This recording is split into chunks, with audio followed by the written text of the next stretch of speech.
मनुष्य जीवन का अर्थ है कुछ होने की संभावना।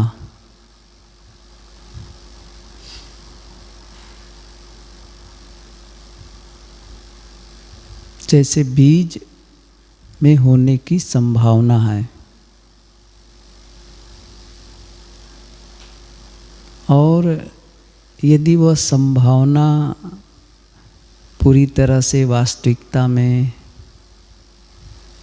नहीं परिवर्तित हुआ, यही दुख का कारण है।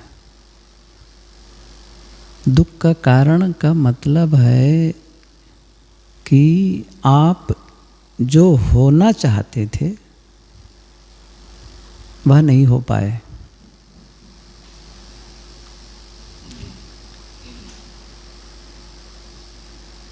और जो आप होना चाहते हैं वह आप हो गए। इसका मतलब है आप पूर्णता प्राप्त कर लिए। फिर उसके पश्चात कुछ होने की आकांक्षा नहीं रह गई।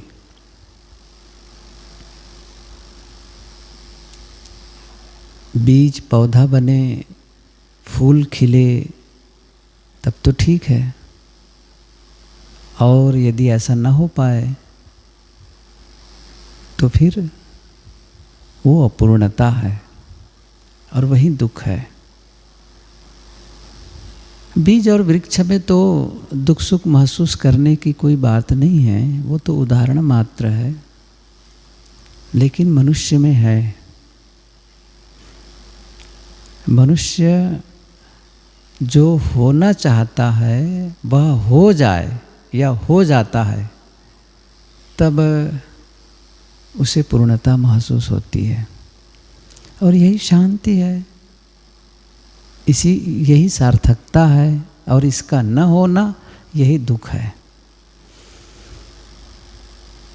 अर्थात जो हम चाहते हैं जीवन में और यदि वह होने लगता है तो समझ लो यही सत्य का रास्ता है। इसको मैं इस ढंग से कहूँ कि हम कुछ करते हैं, कुछ भी, और उसके परिणाम में आनंद का अनुभव होता है। मतलब यह हुआ कि हम सही कर रहे हैं। और आनंद का अनुभव नहीं होता है, इसका मतलब है हम सही नहीं कर रहे हैं। यही तो कसौटी है। सत्य का रास्ता का मतलब जब आप चलें तो उसमें आनंद की अनुभूति हो। इसके विपरीत यदि दुख की अनुभूति हो रही है, अशांति की अनुभूति हो रही है, इसका मतलब सत्य का रास्ता नहीं है। हमारी साधना की भी यही कसौटी है कि जो कुछ भी मैं करता हूँ या करती हूँ, क्या इसके परिणाम में मुझे आनंद का अनुभव हो रहा है, शांति का अनुभव हो रहा है? ऐसा तो नहीं कोई तनाव, कोई दुख, कोई पीड़ा, मन में कोई टीस, कोई कमी की महसूसी, किसी प्रकार कोई दबाव, ऐसा तो नहीं है।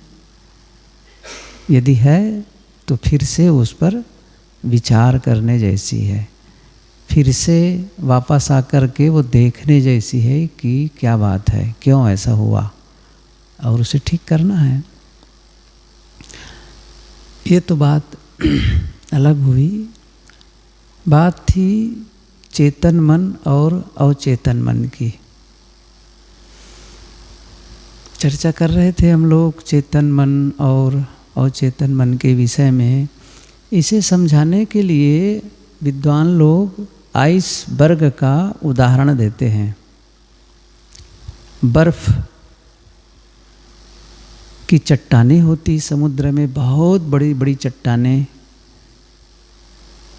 तो समुद्र के ऊपर जो दिखाई देता है उस पूरी चट्टान की एक भाग, या कहना चाहिए कि 10वां और 9 हिस्सा नीचे रहता है। जैसे एक पेन है ना, पेन, तो पेन के ऊपर जो ढक्कन है ना उसको समझो ऊपर दिखाई दे रहा हो, और बाकी पेन नीचे जो दिखाई नहीं देता है। तो अवचेतन मन वही है। अवचेतन मन में शक्ति ज़्यादा है, चेतन मन में कम है। 9-10 में से केवल 1% ही शक्ति है चेतन मन में, बाकी सारी शक्ति कहाँ है? अवचेतन मन में। तो ये जैसे 9 हिस्सा नहीं दिखाई देता, अंदर रहता है, वैसे ही है ये भी, वो भी बहुत शक्तिशाली है। लेकिन उसके लिए एक समस्या क्या है? वो प्रोग्रामिंग नहीं करता है, वो केवल स्वीकार करता है बस। चेतन मन ही प्रोग्रामर है। वहीं से जब भी आप अपने किसी भी, चाहे मोबाइल में जो भी आप डालो, कंप्यूटर में जो भी आप डालो, तो डालने के लिए क्या है? कीबोर्ड है, माउस है, ये एक रास्ता है जिसके माध्यम से आप प्रोग्रामिंग करते हैं, कुछ लिखते हैं या कुछ बोलते, जो भी करते हैं रिकॉर्ड करते हैं, उसमें वैसे ही हो जाता है। और फिर क्या लौटाएगा? जो है वही लौटाएगा, वो कुछ दूसरी चीज़ तो लौटाना नहीं है। यही बात है। तो उसी जो प्रोग्रामिंग पहले से हो चुकी है वो हमारी आदतें हैं। तो मैंने कहा था ना कि कुछ आदतें हैं जो हमारे लिए अच्छी नहीं है, जो हमारे लिए कहना चाहिए साधना में सहयोगी नहीं है, बल्कि विरोधी है। अब उसे ठीक करने का मतलब क्या हुआ? ठीक करने का मतलब है अब जो पहले से जो प्रोग्रामिंग हो चुकी है उसकी जगह में एक दूसरी प्रोग्रामिंग करना। इसे कहते हैं रीप्रोग्राम। फिर से, वो ठीक नहीं है, दूसरा करो। इसके लिए जैसे समझें आप, मान लो कि उसी में कंप्यूटर में ही ऐसा सॉफ्टवेयर लोड किया गया जिसमें डालते समय एक भूल हो गई। भूल क्या हो गई? 2 = 5, ये भूल हो गई। अब कोई भी सवाल जब हल करना चाहेंगे तो उत्तर तो सही नहीं आएगा। अच्छा, कहाँ बदलेंगे? अब कीबोर्ड को बदलेंगे, नहीं काम चलेगा। माउस को बदलेंगे, स्क्रीन को बदलेंगे, नहीं चलेगा। क्या करना होगा? अब वहीं जाना होगा, जो मिस्टेक है ना उसे ठीक करना होगा। अब तो क्या करना होगा? 2 = 4। अब सब उत्तर सही आने लग जाएंगे। तो ये क्या हो गया? हमने क्या किया? पहले गलत प्रोग्रामिंग हो चुकी थी, अब क्या कर रहे हैं? उसे अब रीप्रोग्रामिंग करके सही कर रहे हैं। तो गलत प्रोग्रामिंग कैसे हो गई है? ये हम लोगों के लिए कैसे हो गई है? बचपने से, प्रारंभ से ही। हम नहीं जानते हैं कि कब हमारी ये गलत आदतें बन गई हैं, जो आदत अच्छी नहीं है, चाहे वो किसी प्रकार की हो। हमारे बोलने का ढंग, चाहे हम कई बार झुंझलाते रहते हैं ना, अंदर अंदर दूसरे शब्द में कहते भुनभुनाते रहते हैं किसी न किसी रूप में, और जो उद्वेगित हो जाते हैं। कई चीज़ें ऐसी होती हैं, शब्दों के जो बोलने का तरीका है वो सही नहीं होता है। तो करने का, सोचने का तो बहुत कुछ है, सोचने का तो बहुत कुछ है। तब वो क्या है? हमने पहले से, बचपने से यही सब लोगों को करते देखा है। क्योंकि कल चर्चा हो रही थी ना, देखे सुने भोगे के संस्कार है। तो देखे हैं ऐसा करते हुए, तो मन ने क्या माना? हाँ, ऐसे ही करना चाहिए। अच्छा, सुने हैं तो फिर सुने हैं तो वो भी जा कर के प्रोग्रामिंग हो गई है, वो भी। अच्छा, उसी के अनुसार फिर व्यवहार होता है, उसी के अनुसार होता है। इसके लिए एक शब्द मैं कहूँ, वो है मान्यता, जिसको स्टीफन आर कवि ने लिखा है पैराडाइम। उनका शब्द है पैराडाइम, इंग्लिश का शब्द है। तो ये पैराडाइम परिवर्तन कैसे होता है और कैसे उनके अनुसार हमारा व्यवहार होता है। जैसे एक आदमी के विषय में हमसे किसी ने कहा कि वह आदमी ठीक ठाक नहीं है। अब उस आदमी के विषय में जब किसी से सुने तो हमारे विचार अब क्या हो गए, हमारी मान्यता क्या हो गई, वह आदमी ठीक नहीं है। ये हमने बना लिया, एक मान्यता रच ली। अब जब वो आदमी मिला तो हम किसके आधार पर हम उसके साथ व्यवहार करेंगे? किसके आधार पर? जो हमने उनके विषय में सुना है। व्यवहार किसके आधार पर हुआ? देखिए, अच्छा न सुने होते तो बिल्कुल अलग होता, सुन लिए तब अब हम अलग ढंग से व्यवहार करेंगे। तो प्रोग्रामिंग हो गई थी ना, सुन करके, या हो सकता है कईयों ने कहा हो या एक ने ही कई बार कहा हो उनसे, उनके लिए वो ठीक नहीं है, और बहुत सारे उनकी त्रुटियों के बारे में वर्णन कर दिया है। अब हमने क्या मान लिया? सही है, वो आदमी अच्छा नहीं है। अब जब भी उनसे मिलना होगा तब अब वो अभी वाला नहीं देखेंगे, अब वो पुराने जो रिकॉर्डिंग हमारे अनुसार है ना, उसके अनुसार उनका व्यवहार, उनके साथ हमारा व्यवहार होगा, हम उसके साथ व्यवहार करेंगे। या तो कुछ बचना चाहेंगे, कम बोलना चाहेंगे, कुछ छिपाना, कुछ तो करना चाहेंगे। एकदम से खुलेंगे नहीं, क्योंकि हम जानते हैं कि वो ठीक ठाक आदमी नहीं है। लेकिन यदि किसी के लिए ये कहा गया कि बहुत अच्छा इंसान है, बहुत बढ़िया है, तो अब थोड़ा से ओपनली हो जाएंगे, खुल जाएंगे। तो मान्यताएं वो पैराडाइम है। अच्छा, कभी कभी हम वर्तमान में भी देखते हैं, वर्तमान में भी देखते हैं तो उसको देख करके, चूँकि पहले हमने इस प्रकार के व्यवहार करने वालों को देखा और वो अच्छे नहीं हैं, तो फिर उनके लिए भी हमारे मन में इसी प्रकार भाव जगेगा। जैसे कोई आदमी को चिल्लाता है या बहुत ज़्यादा वो एकदम से अग्रेसिव हो जाता है, क्रोधित हो जाता है, तो हमने जाना है कि आदमी अच्छा नहीं है। या बड़बड़ाता है बहुत ज़्यादा, अच्छा नहीं है, ये हमने माना है। तो वर्तमान में किसी को देखेंगे ऐसा करते हुए तो क्या मानेंगे? ये भी आदमी अच्छा नहीं है, क्योंकि उसके संबंध में, उसके आधार पर कहेंगे। लेकिन जब वास्तविकता को जानते हैं तो हमारी जो मान्यता है एकदम से बदल जाती है। ये अद्भुत है, कैसे वो चेंज होता है। इस पर चर्चा हो रही थी कि हमारे अंदर जो रिकॉर्डिंग है ना, जो वो कैसे अचानक कैसे परिवर्तन हो जाता है। तो वही पुस्तक में, उसी पुस्तक में जो जिसके विषय में मैं चर्चा किया करता हूँ, 7 हैबिट्स के विषय में जो लिखा है, स्टीफन आर कवि ने एक संस्मरण लिखा है अपने विषय में। एक बार ट्रेन में यात्रा कर रहे थे सभी यात्री। अब स्वाभाविक रूप से चुपचाप बैठे हैं और बैठ करके कुछ ऐसा आंखें बंद करके थोड़ा से झूमते टाइप के चल रहे थे। एक स्टेशन आया, एक आदमी कुछ बच्चों को, 2, 3 या 4 कितने बच्चे थे, वो सबको लेकर के वो अंदर घुस गए। अब अंदर आए तो वो आदमी जो अंदर आया बच्चों को लेकर के, वो आदमी तो एक खिड़की की तरफ सीट पकड़ा बैठा और बस एकदम से जैसे कोई आंख बंद करके खो गया।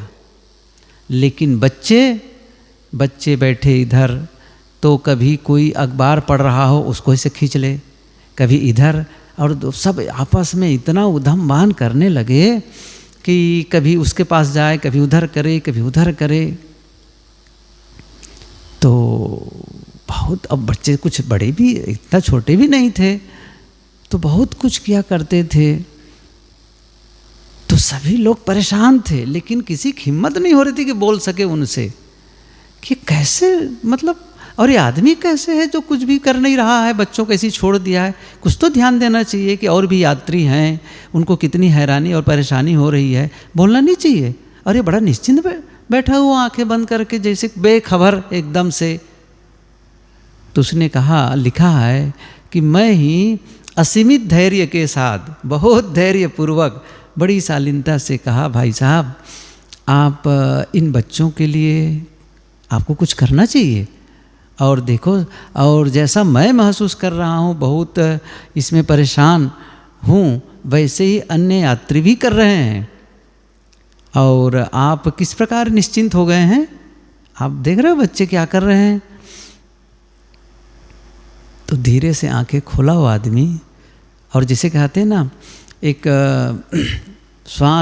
गहरी श्वास लिया और कहा कि हाँ, बच्चों के लिए मुझे कुछ करना चाहिए, लेकिन मैं समझ नहीं पा रहा हूँ कि मैं क्या करूँ। कि क्या मतलब? कहे अभी अभी हम अस्पताल से ही आ रहे हैं और इन बच्चों की माँ का शरीर अभी अभी छूटा है, कुछ देर पहले ही, और इनकी माँ मर गई है, और इन बच्चों को लेकर के मैं जा रहा हूँ। बस ये बात लेखक ने सुना कि ये घटना तैसे ही मेरी जो मान्यता थी ना, एकदम बदल गई उनके प्रति। जो सोच थी ना, अभी तक क्या सोच रहा था, कितना ये लापरवाह इंसान है जो इतना हम लोगों के लिए ध्यान ही नहीं दे रहा है। जैसे ही उसको सुना कि इन बच्चों की माँ अभी मर गई है कुछ देर पहले, ये सुनते ही मेरी जो अंदर जो उनके प्रति मान्यता थी, जो मेरा पैराडाइम था, एकदम से चेंज हो गया। उसको बदलना नहीं पड़ा फिर। और जब बदलना नहीं पड़ा, अब उनके साथ व्यवहार कैसे होगा, अब उनके साथ कैसा बोलना होगा? अब होगा सिंपैथी, या कहना चाहिए थोड़ा और अपडेट कोई होगा, वो इम्पैथी। सिंपैथिक मतलब सहानुभूति, और इम्पैथी का मतलब है परानुभूति। सहानुभूति एक सामान्य औपचारिकता, सचमुच आपके साथ में बहुत तकलीफ है। आप अब समझ सकते हैं कि आप कितने इस समय तकलीफ़ में हैं और इन बच्चों के ऊपर क्या बीतता होगा, ये हम समझ सकते हैं ऐसा। लेकिन एक परानुभूति का मतलब है उसी के अनुसार अनुभव करना, जिस प्रकार वो तकलीफ़ में है उस तकलीफ़ को महसूस करना। ये कोई कर सकता है। तो कैसे बदला? अब उस दो भीतर पहले से किसी के व्यवहार को देख करके हम एक जजमेंट कर लेते हैं, एक निर्णय ले लेते हैं कि आदमी ऐसे ही होंगे, देखो न कैसा है। अब उसको बदलने में वक्त नहीं लगा। तो ये चेंज कभी कभी अचानक होता है, लेकिन हर बार नहीं होता है, हर बार नहीं होता है ये। तो फिर क्या करना है? उसी के लिए काम करना है। तो वो कैसे काम करना है? मैंने कहा था ना, जब उसको फिर से बाहर लाना पड़ेगा। कोई भी गुण अवगुण, जो भी अवगुण हैं, जो भी हम में कमजोरियां हैं, वो हमें क्या करना है? उसे फिर से लाना है प्रकाश में। और फिर क्या करना है? अब देखना है कि कौन से वो अवगुण हैं और उसके अवगुण के विपरीत में कौन सा गुण है। ये बात थोड़ा सा कठिन लगता होगा, लेकिन मैं थोड़ा सा और इसको स्पष्ट करना चाहूँ कि गुण और अवगुण का संग्रहालय, इसको थोड़ा इस ढंग से समझें। अब कहाँ है वो? हमारे भीतर, हमारे अंदर विकार हैं, हमारे अंदर सद्गुण भी तो हैं। कहाँ है आखिर में? है नहीं है क्या? क्या हम में विनम्रता नहीं है? क्या हम में धैर्य नहीं है? सहनशीलता नहीं है? है। किसी की गलती को क्षमा करने की शक्ति है? हाँ है। अच्छा, क्रोध करने की भी शक्ति है, बदला लेने की भी शक्ति है, चिल्लाने की भी शक्ति है, गलत शब्द बोलने की भी शक्ति है। तो वो कहाँ है? वो सारी चीज़ें कहाँ है? संग्रहित है। संग्रहित है। और ये तो कई बार कहा गया है कि भाई जिसका आप प्रयोग ज़्यादा करते हैं वो शक्तिशाली, वह शक्ति, वह गुण ज़्यादा शक्तिशाली होता चला जाता है और जिसका प्रयोग कम करते हैं उसकी शक्ति कमज़ोर होती चली जाती है, और जिसका ज़्यादा प्रयोग करते हैं वो ऊपर की ओर होने लग जाता है। तो यदि हम बार बार, कोई आदमी हो वो क्रोध करता हो, बार बार करता हो, छोटी छोटी बातों में करता हो, तो उसके क्रोध की संभावना ज़्यादा रहेगी कुछ ऐसी घटना को देख करके। अच्छा, इसको इस ढंग से समझे। एक आदमी है जो 20 साल से छुटपुट बातों को लेकर के नाराज हो जाता है, क्रोध करता है। बहुत साल हो गए, ऐसा करने की आदत है बहुत दिनों से। एक दिन क्या हुआ, वो रात में जब बिस्तर पर गया तो चप्पल पहन करके बिस्तर तक गया, और रोज़ यही करता है। और सुबह उठता है तो जब पैर नीचे करता है तो वही चप्पल मिलती है, और चप्पल को पहन करके वो बाथरूम या कहीं भी जाता है। अब क्या हुआ, अगले दिन सुबह उठा तो उसकी चप्पल गायब। अब चप्पल गायब हुई तो संभावना किसकी ज़्यादा रहेगी? क्रोध करने की, क्योंकि वो लंबे समय से क्रोध करने की आदत है। क्योंकि वो अपेक्षा क्या है, चप्पल मेरी होनी चाहिए, चप्पल यहाँ कहाँ गई? नहीं मिलने पर वो क्रोध करेगा, क्योंकि पहले से वो करते आया है। लेकिन जिसका स्वभाव क्रोध करने का नहीं है, यदि वो चप्पल अनुपस्थित भी हो गई, किसी भांति अलग हो भी गई, तो भी नहीं करेगा, क्योंकि उसकी आदत उस प्रकार से नहीं है। इसलिए ये जो हमारी आदतें होती हैं इसी प्रकार से जागृत होती हैं। बात यहाँ पर यह है, हम अपनी आदत को जो बदलना चाहते हैं उसको जब बाहर निकालते हैं तो हम ये देखते हैं कि ये आदत है, अब इसके विपरीत में क्या है उसको भी सामने रखना। अब उसको थोड़ा सा एक और तरीका है रिप्रोग्रामिंग का, जिसको कहते हैं ना ऑटो सजेशन, विजुलाइजेशन। ये थोड़ा सा अंदर जाने की ज़रूरत है। ऑटो सजेशन का मतलब हुआ कि खुद से बार बार कहना, ऑटो स्वयं, सजेस्ट करना, सुझाव देना, आत्म सुझाव जिसे कहते हैं। ऑटो माने स्वयं अपने आप, और सजेशन का मतलब सुझाव देना। तो क्या सुझाव देना? अपने आप से कि अब मैं, जैसे कोई एक उदाहरण लेते हैं क्रोध का, तो क्रोध का उदाहरण लेकर हम समझ सकते हैं क्रोध आता है और मैं चाहता हूँ कि क्रोध न हो। तब अब सुझाव क्या देना है? क्रोध का उल्टा क्या है? मुझे शांत रहना है, और जब भी बोलना हो तो मीठे शब्दों में प्रेम से बोलना हो, शांत रहना है।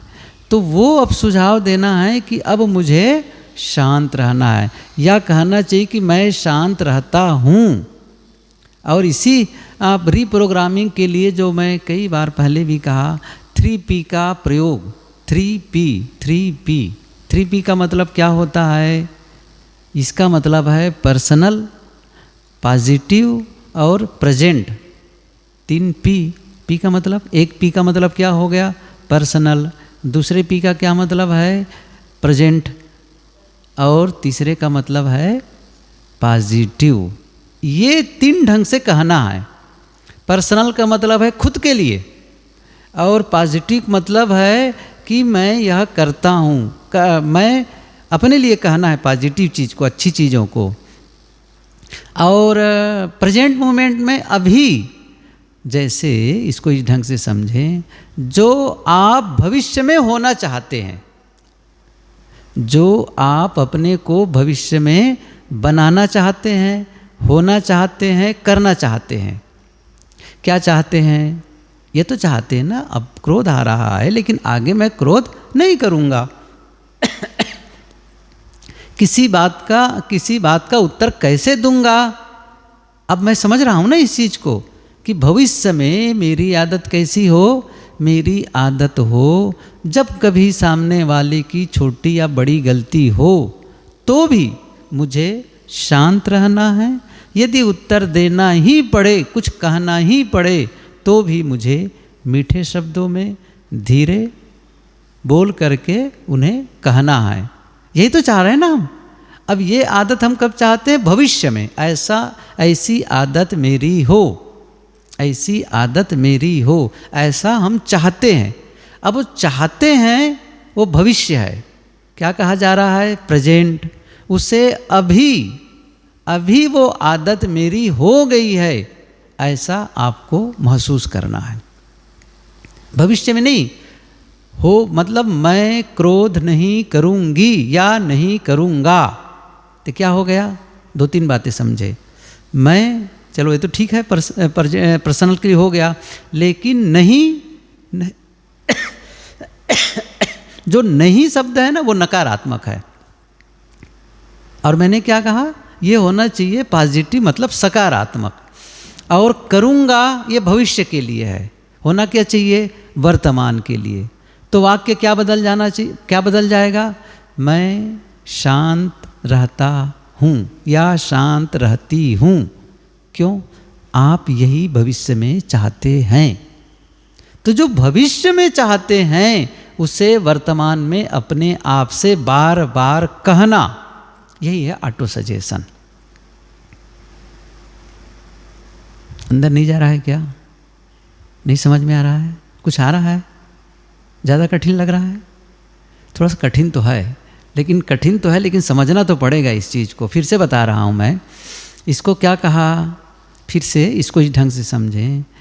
जो आप बनना चाहते हैं, जो आप होना चाहते हैं, जो आप महसूस करना चाहते हैं ना।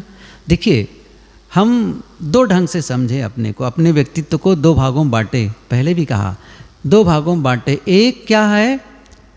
मन चाहा स्वरूप, जो आप चाहते हैं जीवन में, और दूसरा है वर्तमान स्वरूप, जो आप एक्चुअल में हैं। जैसे मैं सूरत जाना चाहता हूँ, ये भविष्य है, लेकिन अभी कहाँ हूँ? धर्मपुरी में। होना क्या चाहता हूँ? सूरत, भविष्य है ना, अभी तो यहाँ हूँ, अभी यहाँ हूँ। इसी प्रकार से एक ऐसी मानसिक दशा, एक ऐसी शब्दावली, एक ऐसा आपका एक्टिविटीज, एक ऐसा ढंग जो आप चाहते हैं कि मेरे जीवन में वो हो जाए। तो कैसे हो जाएगा? वो कैसे हो जाएगा? अपने आप तो नहीं हो जाएगा। मैं अपने आप तो सूरत नहीं पहुंच जाऊंगा। आप चाहते हैं कि मैं शांत रहूं, तो शांत तो अपने आप नहीं हो जाएंगे। अक्रोधी बनूं, तो अक्रोधी अपने आप तो नहीं हो जाएंगे। तो क्या करेंगे उसके लिए? वही बता रहा था, क्या करेंगे उसके लिए? वो क्या करना होगा? जो आप चाहते हैं उसका आपको अभ्यास करना होगा। सरल शब्दों में क्या हुआ अब ये? जो आप चाहते हैं उसका आपको अभ्यास करना होगा। एक खिलाड़ी चाहता है मैं इस खेल में एक्सपर्ट बनूं। जैसे आप में से कोई चाहे कि मैं 4 व्हीलर गाड़ी चलाऊं, समझ रहे हैं ना? तो क्या होगा? बैठे बैठे आप चाहते हैं कि मैं पानी में तैरने वाला बनूं, तो कैसे होगा? बिस्तर में लेटे लेटे। आप बताओ। एक आदमी के बारे में उदाहरण आता है, आचार्य महाप्रज्ञ ने लिखा। एक आदमी बिस्तर पर लेटा था और हाथ और पैर को ऐसा ऐसा चला रहा था दोनों। मित्र आ गए, क्या कर रहे हो? तैरना सीख रहा हूँ। बिस्तर में तैरना सीखेगा और आप यहाँ बैठ करके गाड़ी ड्राइव करना सीखेंगे? कहाँ जाएंगे? वहीं। तो क्या होगा? उसको अभ्यास, बार बार। पहले क्या होगा? भूल होगी ना। तो अभ्यास, तो मैं क्या कर रहा हूँ? जो आप चाहते हैं उसका अभ्यास करो। अब सोच लो क्या चाहते हैं। अब तो समझ में आ रहा है ना? आप जो चाहते हैं उसका अभ्यास करो। क्या चाहते हैं? शांत, तो शांति का अभ्यास करो। अक्रोधी, तो उसका अभ्यास करो। निर्लोभी, अभ्यास करो। मीठे और धीरे बोलना, अभ्यास करो। देर तक ध्यान में बैठना, अभ्यास करो। समझ रहे ना? प्रवचन, अभ्यास करो। भजन, अभ्यास करो। बिना भजन बार बार गाए, आपको सीधे माइक दे दें, मंच पर बता दें, तो क्या वो गा पाएंगे? लेकिन एक ही भजन को आप 1000 बार गा चुके, कल्पना करिए, 1000 बार गा चुके, और सचमुच मंच पर गाने का अवसर आएगा तब गा पाओगे? सही है ना? और किसी ने केवल 2 बार गाया हो, दोनों में कौन अच्छा गाए? जो 1000 बार गा चुका है। सही है। तो कैसे करना है? अभ्यास। भजन गाने का अभ्यास, प्रवचन का अभ्यास, शांति का अभ्यास। कैसा चाहिए ध्यान में? ध्यान की क्या स्थिति होनी चाहिए? ध्यान में कैसी स्थिति होनी चाहिए? ध्यान की पूर्णता क्या है? सुने है ना, ध्यान की पूर्णता क्या है? कुछ न करना। समझ रहे हैं ना? कुछ न करना, यही तो ध्यान है। अर्थात जिस समय मन में कोई विचार न आए, वही ध्यान है। कुछ नहीं चाहने की दशा, निष्काम, निर्विचार। कैसे होगा? अभ्यास। कब होगा? अभी होगा, वर्तमान में। अभी बैठ करके क्या कल्पना करनी है? ऐसा नहीं मैं आने वाले दिनों में 5 साल बाद निर्विचार हो जाऊंगा, नहीं, अभी हूँ, ऐसा करो। इसीलिए कहे वर्तमान में उस चीज़ के लिए अभ्यास करना होगा। क्या करना है? मैं शांत हूँ। ये जो शब्द है ना, ये शब्द भी अभी आप जुड़े हुए हैं, ऐसा नहीं है। तब भी मन है, लेकिन आप सजेशन दे रहे हैं अपने आप को। कभी कभी ध्यान शिविरों जो मैं कहा करता हूँ, मैं शांत हूँ, तो शांत हूँ यदि आप शब्द को दोहराते हैं तो निश्चित रूप से अभी मन उपस्थित है, ये सच है। लेकिन सुझाव दे रहे हैं आप भीतर में, सुझाव दे रहे हैं उसी का। जब आप ऐसे बैठ कर कहते हैं मैं शांत हूँ, और अंदर से ऐसा महसूस करते हैं, तो वहाँ पर एक माइनर चेंजिंग आएगा, फिर एक सूक्ष्म रूप से परिवर्तन आएगा, क्योंकि आप एक संदेश भीतर भेज रहे हैं कि क्या हूँ मैं शांत हूँ। इसका उल्टा भी हो सकता है, क्या बताऊँ, मेरा मन तो बहुत चंचल है, रुकने का नाम ही नहीं ले रहा है। अब जब से बैठे यही कर रहे हैं, बहुत चंचल है, बहुत चंचल है, शांत रहो। अब ये से नाराज हो रहे हैं, किसका अभ्यास कर रहे हैं? नाराजगी का, अशांति का। सही है ना? जिसका रिपीटेशन कर रहे हैं। क्या करना है? आपको कहना है भीतर से। अच्छा, न भी कहें तो महसूस करो उस चीज़ को, कल्पना करो, मैं शांत हूँ। इसी प्रकार से एक उदाहरण दिया, इसी प्रकार से जब कोई कारण से, किसी निमित्त से क्रोध करते हैं, अब आप थोड़ा देख लीजिए कैसी परिस्थिति बनती तब मैं थोड़ा से आपा खो देता हूँ या खो देती हूँ। कौन सी परिस्थिति में? जब मेरे अनुसार काम नहीं हुआ, मैंने कहा अमुक काम करो और काम नहीं हुआ, तो क्या हो गया? मैं नाराज हो गया। या फिर और भी जो भी कारण हुआ, मेरी इच्छाओं के अनुरूप काम नहीं हुआ और मैं नाराज हुआ। लेकिन अब क्या चाह रहा हूँ? कोई बात नहीं, उसके बावजूद मुझे क्रोध नहीं करना है। ये तो स्वभाव बदलने की बात आई ना। तो क्या करना? अभी क्या करना है? उस परिस्थिति को क्रिएट करो, अंदर में बैठ करके, अकेले में बैठ करके उसको ख्याल करो। किन परिस्थितियों में ऐसा कौन सा व्यक्ति है जिसको देख करके स्वाभाविक मन बस थोड़ा कड़वाने लग जाता है?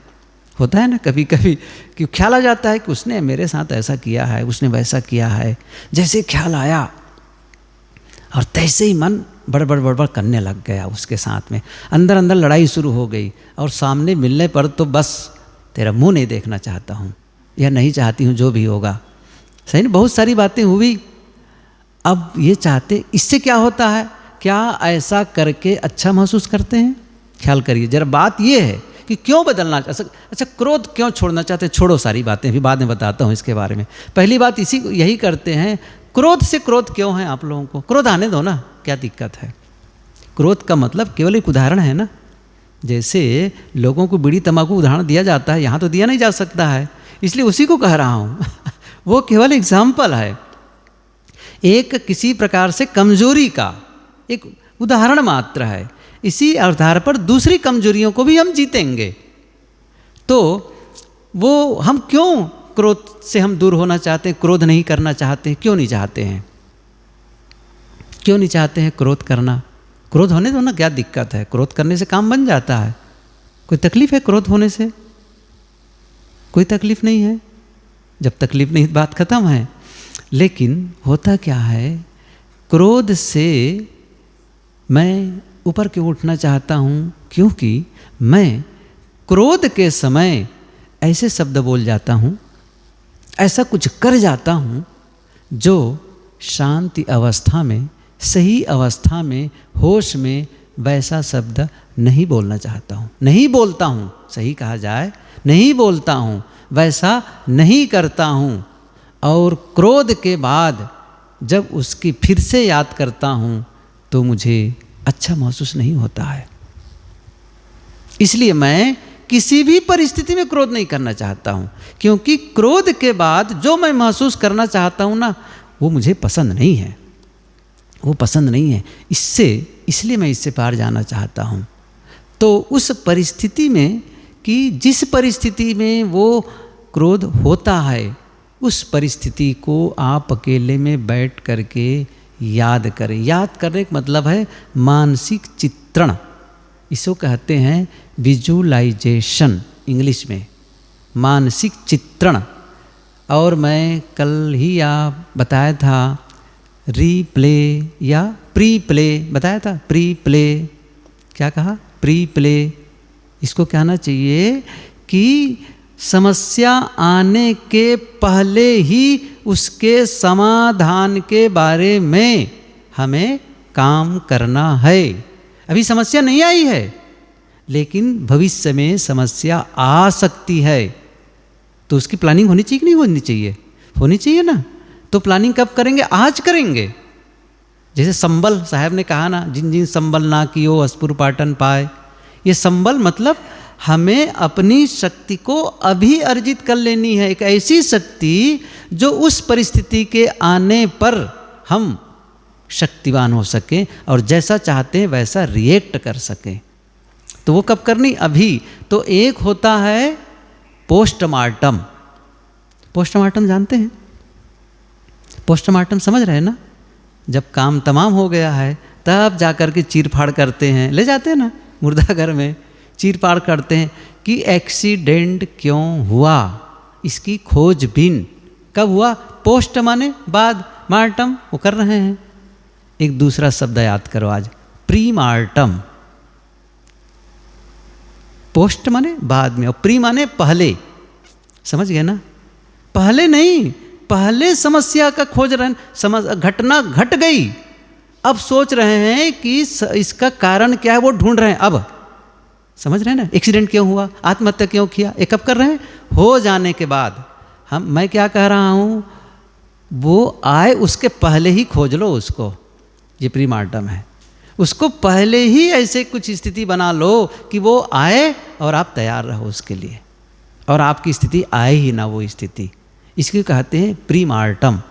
मतलब आप एक ऐसी तैयारी कर रहे हैं, अकेले में बैठ करके साधना में अकेले में बैठ करके ऐसी तैयारी कर रहे हैं कि जब वो परिस्थिति जब आती है, जिस परिस्थिति के गुजर जाने के पश्चात मैं अच्छा महसूस नहीं करता हूँ, मुझे अच्छा नहीं लगता है, तो अब क्या करना है?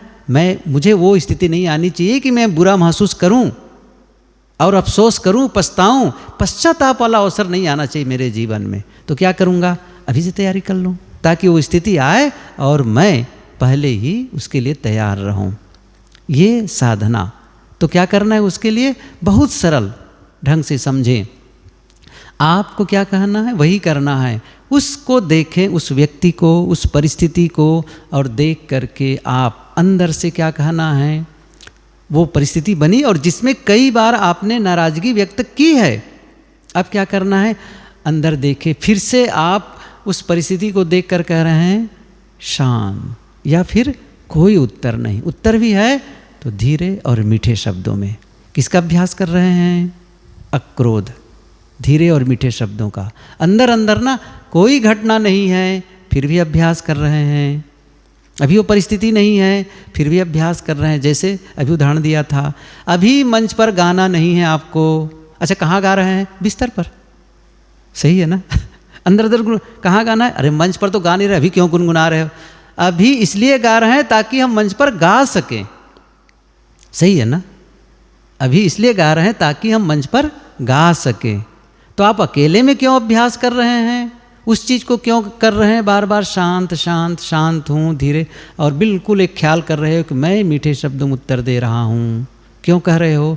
ताकि कभी ये परिस्थिति आए तो सचमुच मैं वैसा कर सकूं। डायोजनीज के लिए कहा जाता है कि एक बार एक पहाड़ी पर एक पत्थर की मूर्ति थी, उसके सामने ऐसा वो एक पात्र रख करके भिक्षा मांग रहा था, भिक्षा दो ऐसा कहा करके। एक दूसरा आदमी आ गया और उसने देखा डायोजनीज गजब है ये कैसे ऐसे कर सकते हैं इतने। डायोजनीज एक कन्फ्यूशियस है, दो में से कोई एक है, तो बहरहाल कोई हो, उदाहरण है। तो उसने कहा जाकर के कि ये आप क्या कर रहे हैं? क्या आपको लगता है कि आप भिक्षा मांगते रहेंगे तो क्या मूर्ति उस पत्थर की मूर्ति से कभी भिक्षा मिलेगी? और आप जानते हैं कि इससे भिक्षा नहीं मिलने, फिर क्यों भिक्षा मांग रहे हैं? उन्होंने कहा इसी के लिए भिक्षा मांग रहा हूँ कि जैसे पत्थर की मूर्ति के सामने जाकर भिक्षा मांग रहा हूँ और भिक्षा नहीं मिल रहा है, मैं किसी के घर जाऊँ और भिक्षा न मिले तो मेरे अंदर से क्या भाव जगे, क्या भाव जगे। इसका मैं यहाँ पर अभ्यास कर रहा हूँ, इसका अभ्यास कर रहा हूँ। तो मैं क्या चाहता हूँ, मैं इस प्रकार उलझूँ ना। क्या अभ्यास कर रहा हूँ? अभी शांत रहना चाहता हूँ, शांत का अभ्यास, मैं शांत हूँ। अभ्यास, विनम्रता का अभ्यास, धैर्य का अभ्यास। हमेशा देखो अभ्यास के बिना कोई काम नहीं होने वाला है। और कब होगा? अकेले में। हमेशा ध्यान रखो, अकेले में, भीड़ में नहीं होगा ये काम, अकेले में होगा।